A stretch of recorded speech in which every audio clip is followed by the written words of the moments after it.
Hello everybody and welcome to English for You. We have in the studio Katie, Rudy and Joseph from the American International School of Budapest. How are you doing? I'm good. And where's Alex, Rudy? Do you know where she is? She's in New York. In New York? Yes. Wow, all my sympathy has gone, right. And from Fazekas, my students Attila, Emese and David, how are you doing? Fine, thanks. And Judy is having a very important competition, so let's have our fingers crossed for her. We have Mati, hi, Wanda and Zsolt, hello, and a very special guest today, Dr. Robert Lyons, and he is a martial art expert, and I think it's a very good idea to be polite to a martial art expert. In other words, it would be very stupid to be rude. So I've been practicing to greet him, and I believe it's going to be a good one. Yeah, that's an international greeting. Actually, the style I'm doing and representing is a Shaolin Kung Fu. We are putting our hands together and all meet halfo. So this is the correct way? Yes. All right, good. Thank you very much. So as we have learned right now that he is a master in Kung Fu, or Kung Fu. Sometimes they pronounce Kung Fu, sometimes yes. Kung Fu. All right, and here we are having the words, and now it's going to be Rudy to read out the words in Hungarian. So would you please? Lelki nyugalom. Wonderful. Szerzetes. Bepillantást nyer. Fantastic. Excellent. All right. And we haven't finished, right? Fenntartás megvalósít. Érzéketlen a fájdalommal szemben. Wonderful. Just wonderful. How about a little applause? That's just excellent. Now, have you ever experienced great calmness and peace? A feeling which is very close to absolute happiness, and this is your peace of mind, when you feel that everything is fine, and it's a deep feeling of peace and calmness. If you have ever experienced it, would you put up your hand? Right. Joseph, so what's the story? You remember the conditions, the surroundings? Yes, it was a sunny day. I was in the States. I was about 10 years old, and I was at my elementary school, and I don't know why, I was just like really happy. I didn't know that in 2 weeks my parents are going to break up, so my life was like perfect, and I just felt totally relaxed and totally happy, and I had no problems. Would you like this feeling to come back? I would love it. You would love it. Right. May I turn to you, Robert? When was the first time you experienced this feeling? You remember the first time? Yes, I remember exactly. That's in the Shaolin Temple.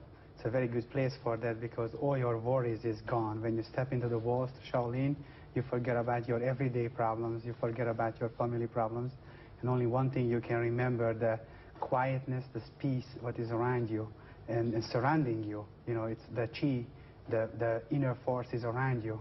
So when something comes around you like this, that's what happened with Joseph too. When he felt this chi went around him, and he felt this power lifting him up. Actually, he was not in the ground, he was happy. All right, good. Now, what do people do? What do people usually do to achieve this peace of mind? So people are usually worried and tense, but they don't like being tense. So what are the ways to gain this peace of mind? Could you come up with one, Attila? Well, for example, hard physical exercise is a good example. It's positive, right? Yes. All right. Can you come up with a negative one? Drugs. Drugs? That's exactly what I'm getting at. Emese? Yeah, taking drugs is negative, and I think meditation, yoga, that kind of stuff, maybe. Yeah, basically, we can say martial arts, and we can say religion in general. Now, we are going to watch a couple of people, I'm not going to say who they are or what they are, trying to find their peace of mind. And this is going to be our first bit. So shall we have the first one, please?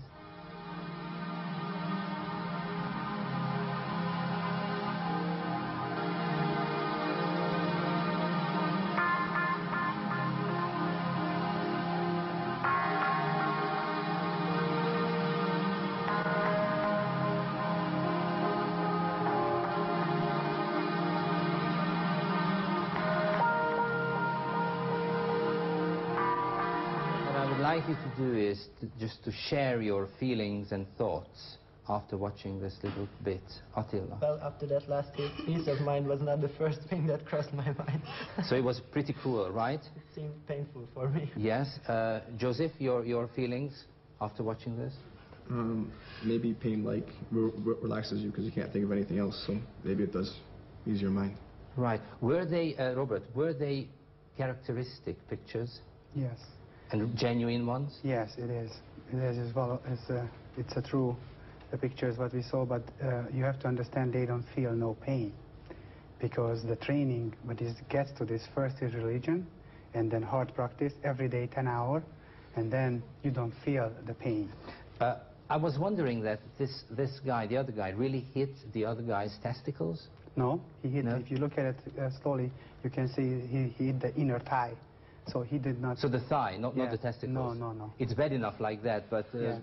Right. Okay. Everybody was doing in the studio. Okay.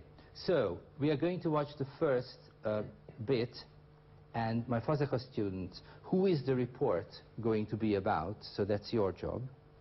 And from the American International School, what do we learn about their lives? Okay? So shall we have the first bit, please?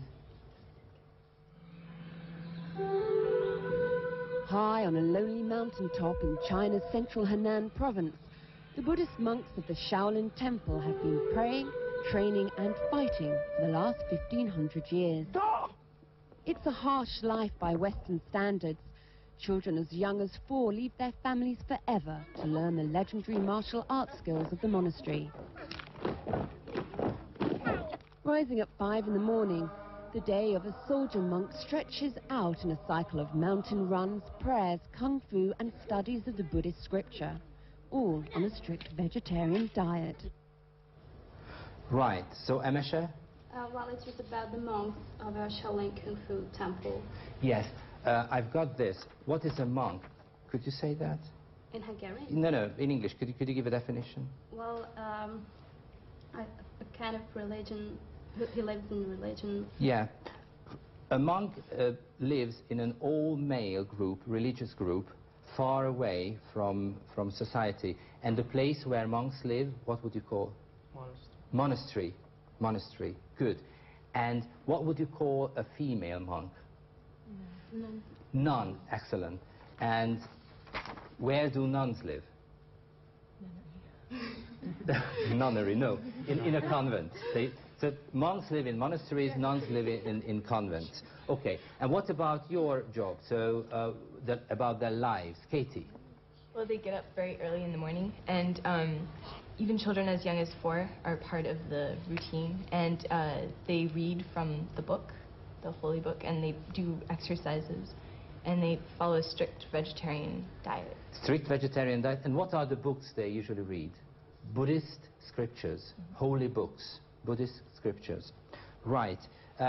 Now, Robert, isn't that very cruel? I mean, 4-year-old kids leave their families for good, forever. Isn't that very cruel? Okay, let me answer for you. In China, the situation, even today, people are very poor. So if somebody get into the school like this, and they have enough money to support this school, it's approximately about $300 per year. It's a lot of money in China for one kid. And they put it in the school, and when they finish, about 18, 20, they can go to the police force, be a captain right away, don't have to go to any school. 5 things they teach them basically immediately: be truthful, respect the older one, protect the young one, and don't steal and don't cheat. That's very important for the police. If they would teach this in the school in Hungary, that would be perfect. Does it mean that not all of them are going to be monks forever? No. Oh no, that's not one of them monks there actually, what we see. They close to a Wushu school. That's, I just look at the pictures, that's in Danfeng City. Have you ever been there? In the... I just get back 5 days ago from come on. And what happened there? What did you do there? We had actually a diplomatic meeting right now. We are tightening a very good deal about opening a Shaolin temple in Central Europe, in Hungary. So, your job, what's going to happen in Britain? So we are traveling to Britain now. What's going to happen there? And Fazaka students, what do the monks want? So why did they go to Britain? Okay? So the next bit, please. At home in China, the monks are used to giving short displays of their kung fu for the many pilgrims who come to visit. But the tour of England is something different. The show is a melange of international talent. Western production values meet the athleticism of the monks to tell the legends of Shaolin and raise money for the upkeep of the Chinese temple. So, what's going to happen in Britain? Joseph? They're going to do shows to raise money for the temple. Yeah. How many monks? Could you catch that? No. Rudy? No, I couldn't. 25 monks are going to give a performance, and the British audience will catch a rare glimpse of Shaolin Kung Fu. Catch a rare glimpse. Catch a glimpse. In Hungarian? Say it again. Bepillantás. Yeah, they catch a glimpse of Kung Fu, right? And why did they go there, Attila? For this show and to help upkeep the temple back home, I think. Yeah, so basically, number one, to show their Kung Fu skills. Number two, to upkeep the temple, so they need money. So are they, Robert, are they still very poor? The temple is very rich. There's 8 million people visiting there every year. So for them is to go to show, I think it's just promoting Shaolin Kung Fu, not to making the money. So that's not fair what No. the commentators said, because they have enough money. No, I tell you, more people visiting there like Disneyland. Watch for the history of Kung Fu. So everything you learn about the history of Kung Fu. Fateka students, what do the monks want to achieve? What do they want to achieve? Okay? Being successful after trying hard to get at something and being very, very successful. What do they want to achieve? Okay, the next one, please.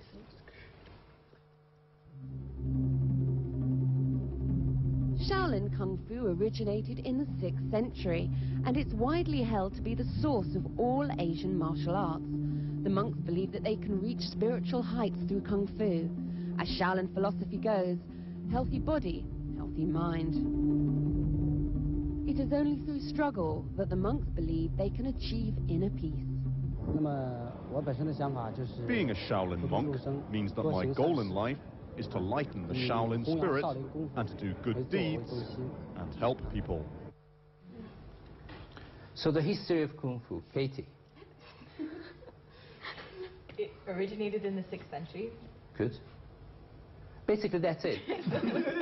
All right. And what do the monks want to achieve? David, Peace. would you say it again? Inner peace. Inner peace. Peace of mind, inner peace through? Struggle. Through struggle. Inner peace through struggle. Now, the commentator said that healthy mind and healthy body, it's the same we have in Europe. Mens sana in corpore sano, a sound mind and a sound body. So isn't it the same? So what's the difference, Robert? Different is they keep it. Europeans don't.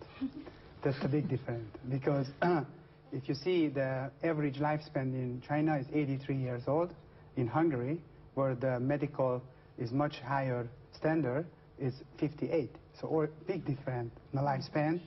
And it goes to America, goes to States, is the same, because more the country has more efficient medical, you know, more antibiotics, more chemicals.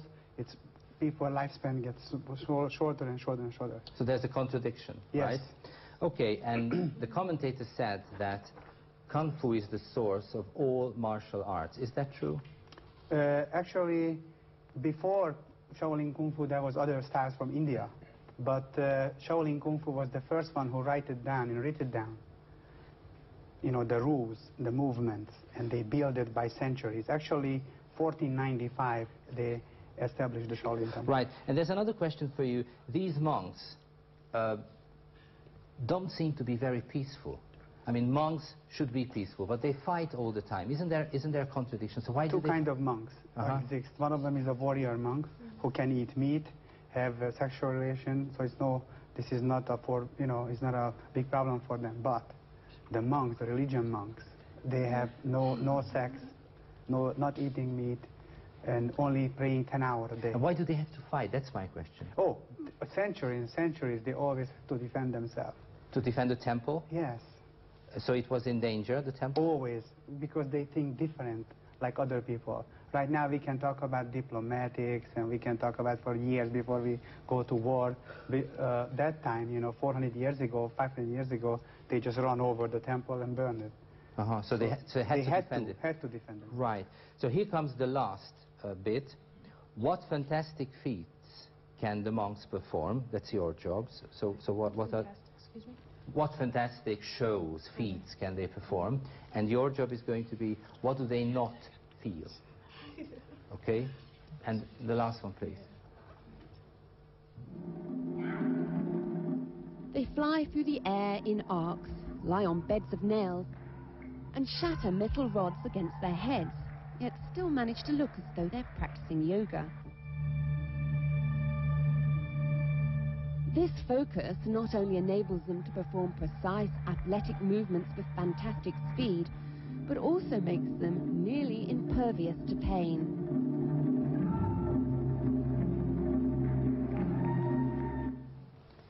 Okay, so you remember the feats, the fantastic things they could do, Rudy? Fly through the air. Number one, they They fly through the air, like. yeah. And they lie Okay, they lie on. beds of nails. And the third fantastic thing was they hit themselves with yeah, they shatter metal rocks against their heads, and the metal rods were Break. were in bits and pieces. Okay, and your job was We are impervious to pain. they are almost impervious to pain, so they do not feel pain. Is that true, Robert? It's true, absolutely true. They do not No, feel pain. no way. Do you feel pain? No. If I want to, let's say, emotionally, I can feel pain. But if I concentrate on one part of my body, that's no way. I can break a coconut easily with one hit. Well, I'm speechless. So what can I say? But we have two of your students in the studio, Gergő and Szabolcs, and I believe they are going to perform a couple of things. So Gergő and Szabolcs, would you come in? And Robert, would you please instruct them and introduce them, and would you just say a couple of sentences what we are going to see? Okay. Okay. We are going to do a Tao sword. This is the sword is it's a very special one. It's the king of the swords in China, and we're gonna see Titachuan, which is mean the laying down dogs. That's the name of the forms. Okay. Let's see the forms first. Simple.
Thank you very much. May I have one question now? According to Buddhism, you must become free of human desires in order to escape from the suffering that is a necessary part of life. Yes. Now, these monks and Szabolcs himself suffered a lot. So when you do these activities, you suffer. And I can see kind of contradiction. Buddhism wants to get rid of sufferings, Yes.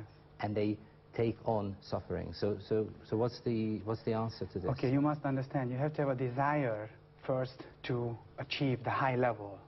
They have they have very luck because they live in a temple right now in Hungary. They have 10-hour training a day. You can see the body is trained properly with the soul. They're very respectful. They believe in Chan, and they're practicing the Qigong, and that's why you don't feel they can do this in concrete. No matter what they do, they hit themselves to the ground. I remember when they learned this, they were crying. They walked into the room and crying and showing me their pain and their bruises. But now, the time came, you know, even if they fall in a rock, is no problem. Okay, so let me check it. it's over. Let me check it. You can check. Support, fight. Okay, you are right. Okay, so now the second one, it's going to be a little bit different. Tao, this is going to be a weapons. This is the king of the sword. This very powerful weapons it was. We're going to see it in great speed. Omitofo.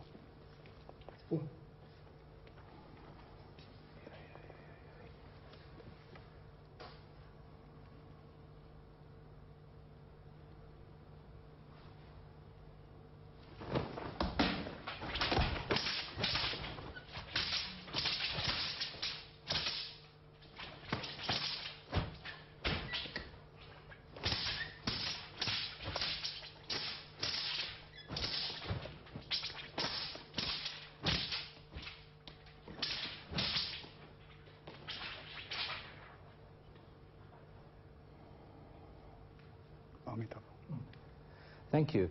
And you told me before the show, that breathing is very, very important. The beginning, you see the form? Yeah. It all starts with the beginning. You must bring up the chi, so they can achieve higher power and force. Why did you turn to this Oriental philosophy and Kung Fu? Because what's the attraction? First, Europeans, they want to learn to fight, but they have to learn Kung Fu is not what Bruce Lee teaches us in the movies and Jackie Chan. Kung Fu is this, hard work, being put together, hard work, planned that well, and accomplished it. This is Kung Fu. Shaolin Kung Fu a little bit deeper. It begins of Chan, begins of the teaching of believing. I told you the 5 rules already. And if you learn that, you're already a better man. The reason I wanted to learn this because I see many religions in my life. And I believe this one is the one who is not just talking, you know, what's going to happen with me after them going. You must do something here too. So I think this is really, really Do you consider yourself a monk, a Buddhist monk? No, unfortunately, I cannot be a monk. Why not? I cannot be a true monk because I have family, I have kids, and my life, in the beginning of my life, I wasn't that fortunate like they are. So my ways was different, but in my heart, in my desire, I always want to be a Shaolin monk. And what are your 2 students? Are they going to be monks? Oh, they've been in the Shaolin temple. I don't know if they're ready for that to be a monk, but we are going to try it. Right. Okay. So I believe that we are going to go through the words, and now it's your turn. Rudy, come on. You've been excellent, so try it again. Lelki nyugalom. Matyi. Peace of mind. Wonderful. Szerzetes. Monk. Would you say it again? Monk. Excellent. Oh gosh. Bepillantást nyer. Super. Rod? Catch a glimpse. Catch a glimpse. Wonderful. Fenntartás. Matyi? Upkeep. It's the same in Hungarian. Fenntartás. Upkeep. It's a nice coincidence, right? Megvalósít. Achieve. Fantastic pronunciation. No kidding. I'm very serious. A pretty easy job for you, Rudy. Érzéketlen fájdalommal szemben. Great. Impervious. Impervious to pain. Thank you very much, Robert. Thank you very much for coming. Thank you very much. We enjoyed you being here, and see you next time. Goodbye. Bye-bye.